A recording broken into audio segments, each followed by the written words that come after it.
നമസ്കാരം. കേരളത്തിൽ അത്ഭുതങ്ങൾ സംഭവിക്കുമെന്നും ബി.ജെ.പി. സീറ്റ് നേടുമെന്നും പറയുന്നത് മഹാരാഷ്ട്ര ഉപമുഖ്യമന്ത്രിയായിട്ടുള്ള ദേവേന്ദ്ര ഫട്നാവിസ്. ബി.ജെ.പിയിൽ തിരുവനന്തപുരത്ത് അദ്ദേഹം എത്തിയപ്പോൾ അദ്ദേഹം മാധ്യമങ്ങളോട് സംസാരിക്കുമ്പോഴാണ് ഇത്തരത്തിൽ ചില കാര്യങ്ങൾ പറഞ്ഞത്. പ്രധാനമന്ത്രി നരേന്ദ്രമോദിക്ക് കീഴിൽ ഇന്ത്യ ഏറെ മുന്നേറി.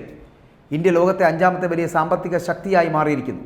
അടുത്ത 5 വർഷം കൊണ്ട് 3ാമത്തെ വലിയ സാമ്പത്തിക ശക്തിയായി ഇന്ത്യ മാറുകയും ചെയ്യും. രാജ്യത്ത് ഭരണാനുകൂല വികാരമാണ് ഉള്ളത് എന്നും ഭരണവിരുദ്ധ വികാരമെങ്ങും കാണാനില്ല എന്നും കേരളത്തിലെ ജനങ്ങളും ദേശീയതയുടെ മുഖ്യധാരയിലേക്ക് വന്നു കഴിഞ്ഞു എന്നുമാണ് പറയുന്നത്. ഇത്തവണ കേരളത്തിൽ ബി.ജെ.പിക്ക് വോട്ട് കൂടുമെന്നും സീറ്റ് ലഭിക്കുമെന്നും തന്നെയാണ് അദ്ദേഹത്തിൻ്റെ വാദവും. പ്രധാനമന്ത്രി നരേന്ദ്രമോദിയുടെ കീഴിൽ രാജ്യത്തിൻ്റെ വികസനം അതിവേഗം മുന്നോട്ട് പോവുകയാണ്. ഗരീബ് കല്യാൺ യോജന ഉൾപ്പെടെയുള്ള പദ്ധതികളുടെ ഫലമാണത്. 25 കോടി രൂപ അല്ലെങ്കിൽ 25 കോടി പേർ ദാരിദ്ര്യം മുകളിലായി. പ്രധാനമന്ത്രി നരേന്ദ്രമോദിയുടെ കീഴിൽ രാജ്യത്തിൻ്റെ വികസനമെന്ന് പറയപ്പെടുന്ന അതിവേഗം മുന്നോട്ട് പോവുകയാണ്. ഗരീബ് കല്യാൺ യോജന ഉൾപ്പെടെയുള്ള പദ്ധതികളുടെ ഫലമാണ് അത് എന്ന് പറയാം. 25 കോടി പേർ ദാരിദ്ര്യരേഖയ്ക്ക് മുകളിലായി. ഇത് ലോകത്ത് ഒരു രാജ്യത്തും ഉണ്ടായിട്ടില്ല. 20 കോടി ജനങ്ങൾക്ക് വീട്, 50 കോടി പേർക്ക് കുടിവെള്ളം തുടങ്ങിയവ നൽകുവാൻ കഴിഞ്ഞു. പദ്ധതികൾ ഇപ്പോഴും തുടർന്നുകൊണ്ടിരിക്കുന്നു. കഴിഞ്ഞ 10 വർഷത്തെ ഭരണത്തിൽ ജനങ്ങൾ സംതൃപ്തരായിരിക്കുന്നു. അതിനാൽ തന്നെ ഭരണവിരുദ്ധ വികാരമില്ല എന്നും എല്ലാ സംസ്ഥാനങ്ങളിൽ നിന്നും ശക്തമായിട്ടുള്ള പിന്തുണയാണ് മോദി സർക്കാരിന് ലഭിച്ചുകൊണ്ടിരിക്കുന്നതെന്നും ഇതിലൂടെ നമുക്ക് മനസ്സിലാക്കാൻ കഴിയുന്നുണ്ട് എന്നാണ് അദ്ദേഹം പറയുന്നത്. കേരളത്തിൽ നിന്നും മികച്ച പിന്തുണ ലഭിക്കുന്നുണ്ട്. ദേശീയ തലത്തിലൊക്കെ കോൺഗ്രസിനും ഇടത് പാർട്ടികൾക്കും ഒരേ അജണ്ടയാണ് ഉള്ളത് എന്നും അവർ തമ്മിൽ ഒരു വ്യത്യാസവുമില്ല എന്നും അഴിമതിയും അടിച്ചമർത്തലും മാത്രമാണ് അവരുടെ അജണ്ട എന്നും ഇത് കേരളത്തിലെ ജനങ്ങൾ മനസ്സിലാക്കേണ്ടിയിരിക്കുന്നു. കാരണം വിദ്യാസമ്പന്നരാണ് കേരളീയർ. LDFും UDFും വോട്ട് ബാങ്കിനായി ദേശവിരുദ്ധ ശക്തികളെ പ്രീണിപ്പിക്കുന്ന സമീപനം സ്വീകരിക്കുന്നു. അവരുമായി സഖ്യമുണ്ടാക്കുന്നു. കേരളമെന്ന് പറയപ്പെടുന്ന വികസനത്തിൽ വളരെ വളരെ വളരെ പിന്നിലേക്ക് പോകുന്നു. ഇതെല്ലാം കേരളീയർക്കറിയാം, മനസ്സിലാക്കുന്നു. അതിനാൽ തന്നെ കേരളത്തിലെ ജനങ്ങളും ദേശീയതയുടെ മുഖ്യധാരയിലേക്ക് വരും. മോദിക്കൊപ്പം അണിനിരക്കും. അത്തരത്തിലുള്ള സാഹചര്യമാണ് വരാൻ പോകുന്നത് എന്നാണ്. എന്തുകൊണ്ട് എന്നുള്ള ചോദ്യത്തിനുള്ള ഉത്തരമാണ് അതെന്ന് പറയാൻ. കാരണം വലിയ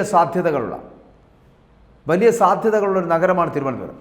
ആ തിരുവനന്തപുരത്തിന് അനുയോജ്യമായിട്ടുള്ള ഒരു സ്ഥാനാർത്ഥിയാണ് രാജീവ് ചന്ദ്രശേഖർ എന്ന് പറയപ്പെടുന്നത്.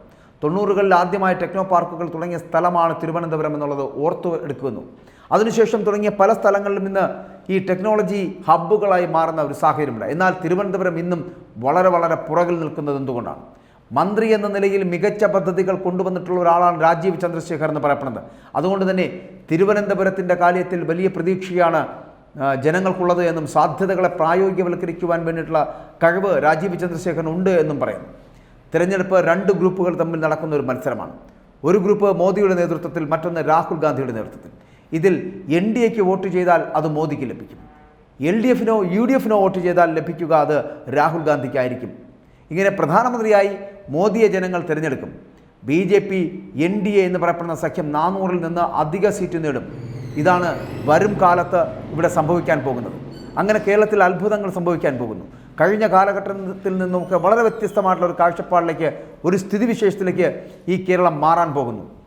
നരേന്ദ്രമോദി കഴിഞ്ഞ 10 വർഷക്കാലം ഇന്ത്യ എന്ന് പറയപ്പെടുന്ന മഹാരാജ്യത്തിൽ നടത്തിയിട്ടുള്ള മാജിക്കുകൾ, വികസന സ്വപ്നങ്ങൾ, വികസന സങ്കല്പങ്ങൾ, ആ മായാജാലത്തിലേക്ക് എത്തുവാൻ കേരളത്തിനും കഴിയേണ്ടിയിരിക്കുന്നു. അതിന് കേരളത്തിലെ ജനങ്ങൾ, പ്രബുദ്ധരായ മലയാളികൾ അതിനുവേണ്ടി ശ്രമിക്കണമെന്നും ആ ശ്രമം വലിയ വോട്ടുകളായി മാറേണ്ട ആവശ്യകതയുണ്ട് എന്നും സൂചന കൂടി നൽകുകയാണ് ഫട്നാവിസ്. അതുകൊണ്ട് കേരളത്തിലെ ജനങ്ങൾ കുറച്ചുകൂടി ചിന്തിച്ചാൽ ഇവിടെ നമുക്ക് കൂടുതൽ അത്ഭുതങ്ങൾ സൃഷ്ടിച്ചെടുക്കാൻ കഴിയുമെന്നും 20 സീറ്റുകളിൽ വലിയ അത്ഭുതങ്ങൾ BJPക്ക് സംഭവിക്കാം അല്ലെങ്കിൽ സംഭവിപ്പിക്കാം എന്നുള്ളതാണ് കേരളത്തിലെ ജനങ്ങൾ എന്നുകൂടി, അതായത് അവർ പറഞ്ഞു വെക്കാൻ ശ്രമിക്കുന്ന ഇത്രയേ ഉള്ളൂ. പ്രബുദ്ധ കേരളത്തിലെ മലയാളികൾ BJPയെ ജയിപ്പിക്കുക തന്നെ ചെയ്യും.